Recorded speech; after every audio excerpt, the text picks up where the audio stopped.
Bonjour à tous et bienvenue dans Point de Vue, le podcast de la Liberté sur l'actu de Fribourg-Gotteron. Le week-end approche et il est temps de se préparer pour les prochains matchs des Dragons. Nos spécialistes vous mettent en condition. C'est parti.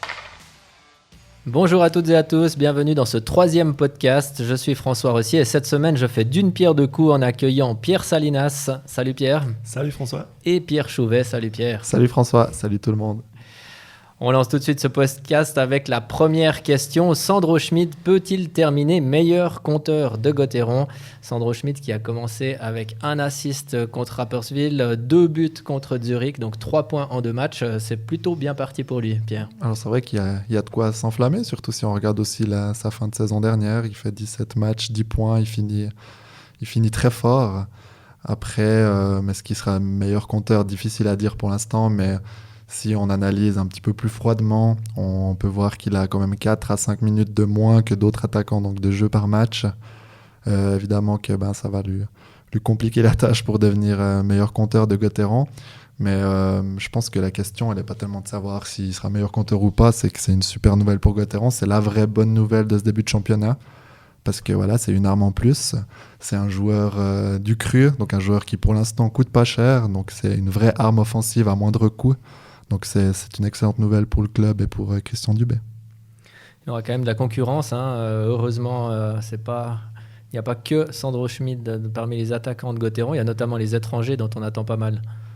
Ah oui, tout à fait. Et puis si Sandro Schmidt devait terminer meilleur buteur ou meilleur compteur de la saison, ça voudrait dire que les étrangers n'auraient pas forcément fait leur boulot.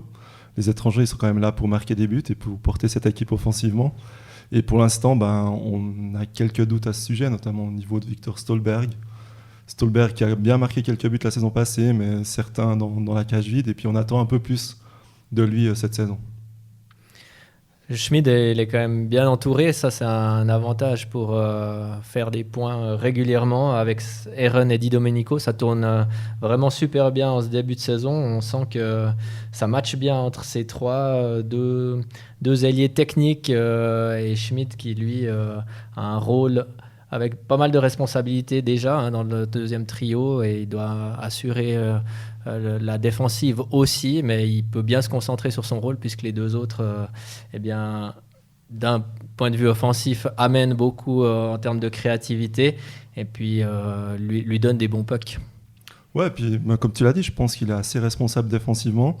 Au bully, si je regarde un peu les stats, il y a eu que 2 matchs, mais il gagne quand même 6 bullies sur 10, donc 58,82% de réussite, c'est quand même pas mal. Ça veut dire que c'est quand même un centre qui a les qualités pour devenir très bon. Puis, tactiquement aussi, c'est un joueur moi qui m'impressionne parce qu'il arrive toujours à couper des lignes de passe, ce qui est très important aussi pour un centre. Il est toujours très très bien placé. Et puis maintenant, s'il vient à se développer comme centre, on sait que des fois c'est une denrée rare. Ce sera un joueur qui aura la cote sur le marché.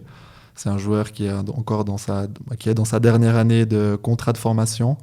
Donc Fribourg va tout faire pour qu'ils arrivent à le prolonger.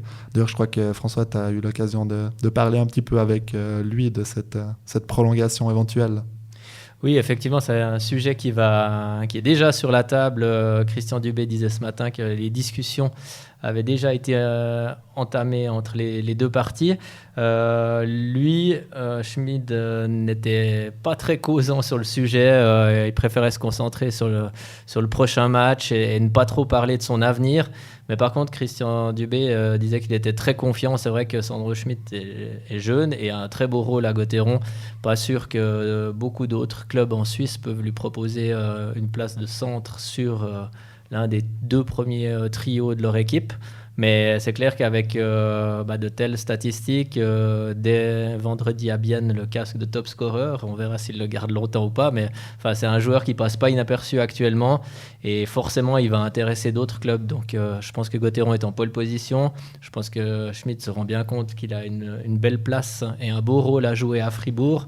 Mais après, c'est comme toujours, c'est la loi du marché. Si un club a besoin d'un centre et a des moyens à disposition, il pourrait aussi faire une belle offre à Sandro Schmidt. Moi, je le vois pas partir. Gotteron le valorise de manière très juste avec le statut d'assistant capitaine. Il est aussi très très bien entouré, on l'a dit avant, avec Di Domenico et Eren qui sont les 2 autres joueurs en forme de cette équipe. Donc le cas Glauser qui avait fait couler beaucoup d'encre, donc Andrea Glauser qui était parti à Langnau à la recherche de responsabilité, ça a fait réfléchir Christian Dubé, alors qui a appris de ses erreurs et en tout cas il le met en condition pour le prolonger. Mais bon, on est tous d'accord qu'il est assez bon, qu'il a beaucoup de points dans les mains. En tout cas, ouais, je pense 30 ou 40 à l'avenir par saison.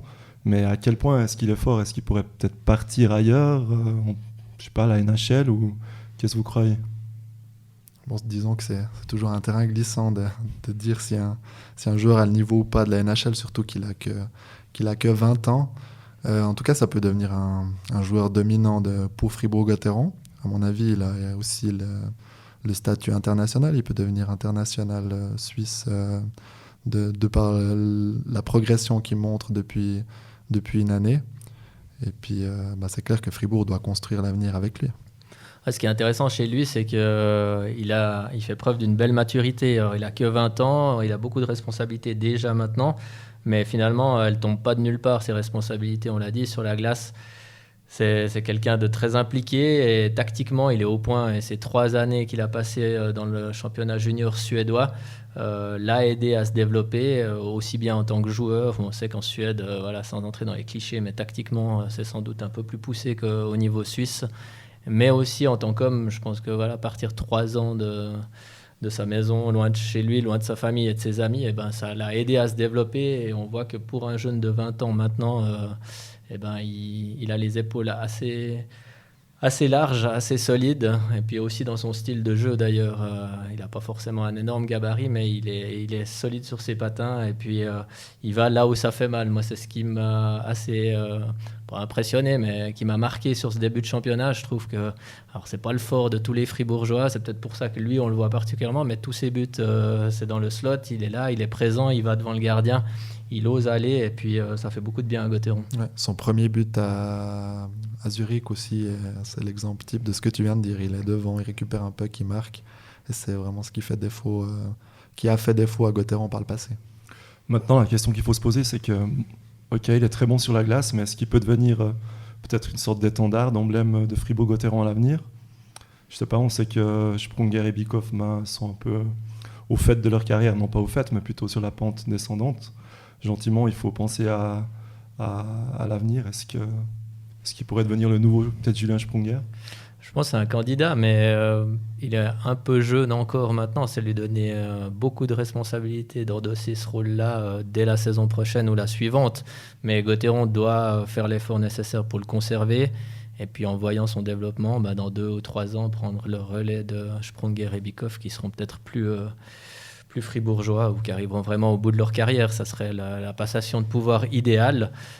Sinon, est-ce qu'il y a d'autres opportunités ou d'autres joueurs qui se profilent comme porte-étendard de ce Fribourg-Gotteron-là? Pour l'instant, je vois pas tellement d'autres joueurs. Bon, on entre un peu dans une phase de transition avec Sandro Schmidt qui semble pouvoir prendre le relais. David Ebischer, il va falloir en voir un peu plus. Dans le cas des adultes, pour l'instant, on l'a vu que durant un match et quelques minutes, j'allais dire David Jobin, mais Gaëtan Jobin aussi.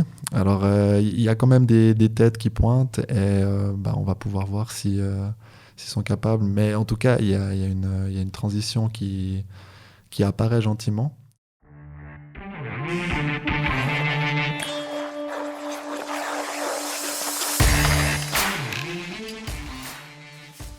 On passe à notre deuxième sujet de ce podcast, Andrei Bikoff à l'aile. C'était l'idée de Christian Dubé durant la préparation et durant les 2 premiers matchs, enfin le premier match et un bout du deuxième, puisque assez rapidement il a été replacé au centre. En l'absence de Desharnais qui est blessé pour ce week-end, Bikoff va se retrouver au centre. Mais la question c'est, est-ce que Bikoff à l'aile, c'est une bonne idée ?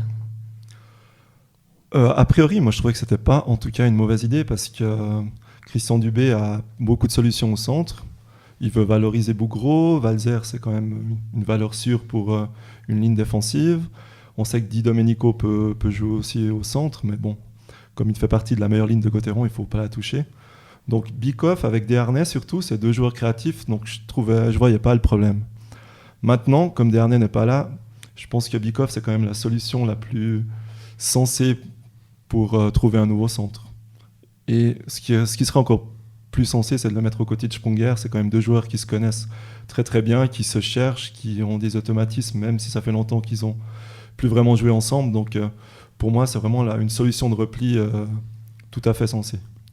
J'ai l'impression qu'Andrei Bikoff, depuis quelques années, il est un petit peu en train de changer. On ne s'est peut-être jamais vraiment posé la question, mais est-ce qu'Andrei Bikoff est toujours le même joueur qu'avant? On voit que maintenant, il est aligné sur le box-play. C'est l'attaquant qui a le plus de temps de jeu. Il est plus sur le power-play.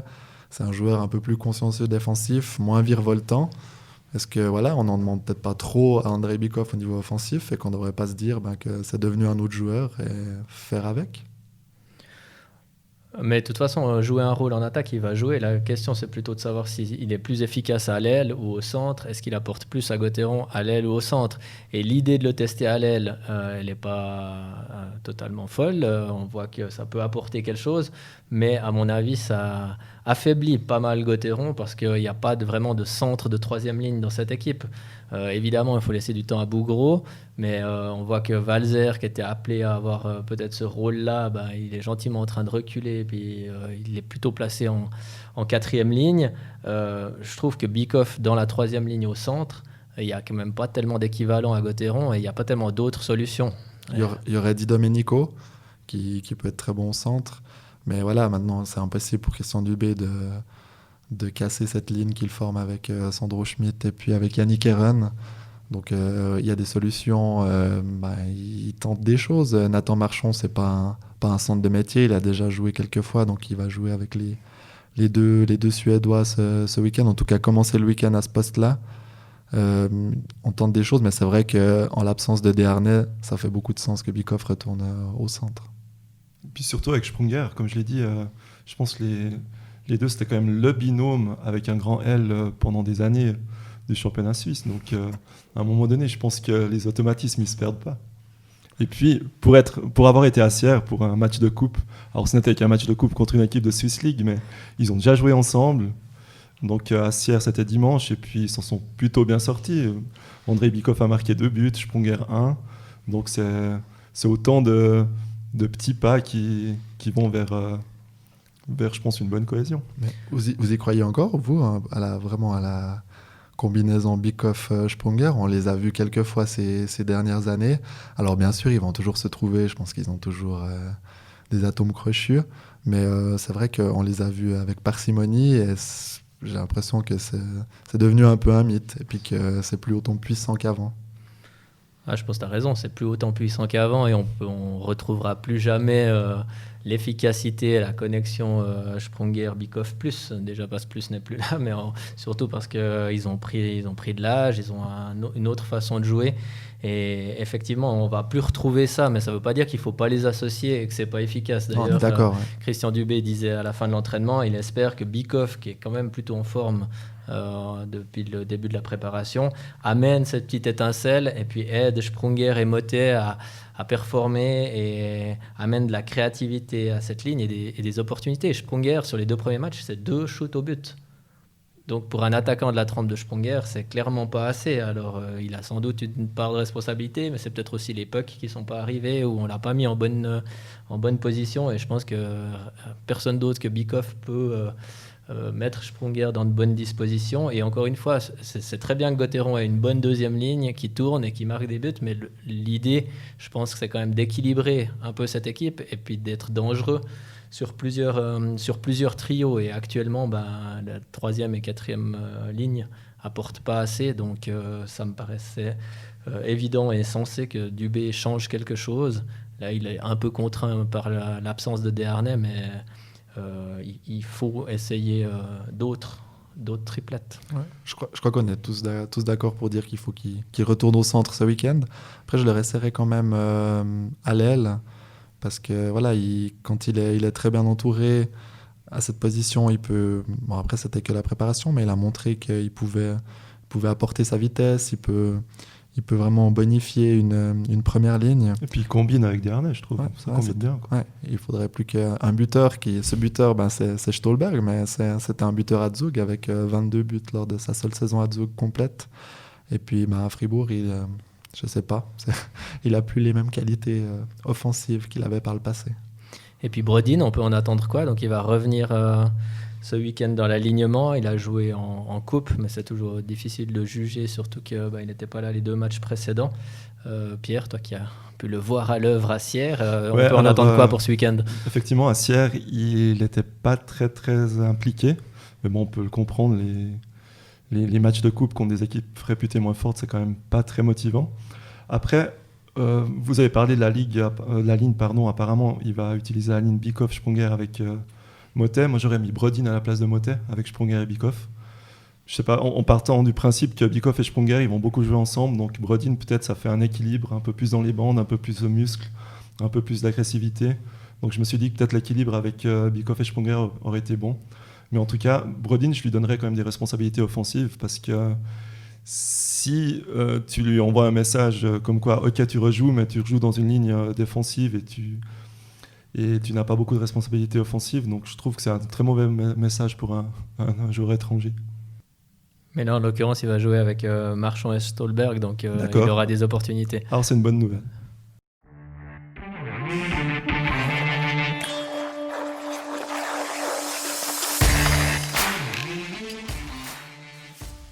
On passe à notre 3e thème.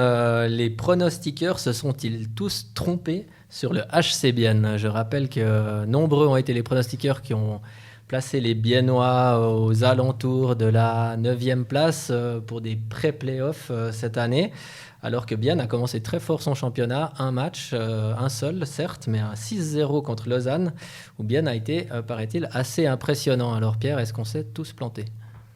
Tous plantés, je pense pas, mais après il faut juste faire un petit rectificatif, c'est que personne n'a douté du contingent du HC Bienne en fait. On sait qu'ils ont fait 2 demi-finales récemment, donc c'est vraiment offensivement, c'est vraiment une très belle équipe.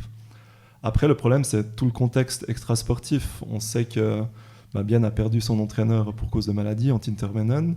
Son remplaçant, Lars Eulenberger, n'a quand même resté dans un placard assez longtemps, donc on pouvait émettre quelques doutes sur sa capacité à reprendre une équipe qui tourne bien. Et apparemment c'est le cas, mais encore une fois, ce n'est qu'un match. Donc à suivre, mais tant mieux pour Bienne.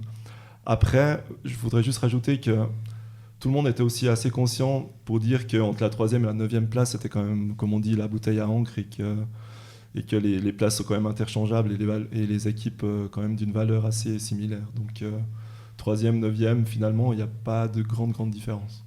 Puis ouais, si Bienne a été reculé un petit peu au classement des pronostics en 12 mois, c'est aussi que finalement leurs rivaux, leurs concurrents directs, ils sont tous renforcés, à part peut-être Berne, mais Berne, on se dit que voilà, ils ont quand même encore de la qualité pour éviter un deuxième échec, un échec similaire à l'année passée. Puis c'est surtout le départ de Jonas Hiller, remplacé par un gardien inexpérimenté, donc Joran van Pottelberge. C'est un gardien, à mon avis, qui porte un petit peu la réputation de sa première saison à Davos, ou bien la saison où il y a le gardien étranger, et puis où suédois qui débarque et où Arnaud Delcourteau se fait licencier, il est prêté au Danemark. Donc sûrement un gardien très talentueux, en tout cas il commence par un blanchissage.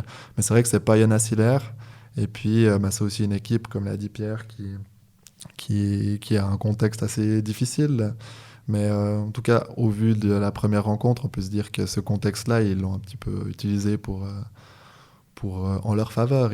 C'est un peu cliché, mais voilà, ils avaient un peu ce supplément d'âme. Après, reste à savoir s'ils arriveront à le garder pour toute la saison, où ils joueront pour leur entraîneur Antti Tormanen, qui est toujours malade. Bienne qui est une équipe joueuse, voire très joueuse. Alors ça peut déboucher sur des feux d'artifice comme vendredi passé contre Lausanne. Énormément de force en attaque avec Rajala, Fuchs, Brunner, Pouliot, Kunti. Enfin, il y a vraiment du beau monde en attaque. Par contre, des fois, défensivement, l'année passée, c'était la 10e défense de National League. C'est aussi peut-être pour ça que les gens, en se disant défense moyenne plus nouveau gardien, ça les a peut-être un peu inquiétés. Et voilà, c'est un match, ils font blanchissage, ça va donner confiance à tout le monde. Tant mieux pour Bienne, c'est bon signe, mais ça ne veut pas dire que tous les problèmes sont réglés.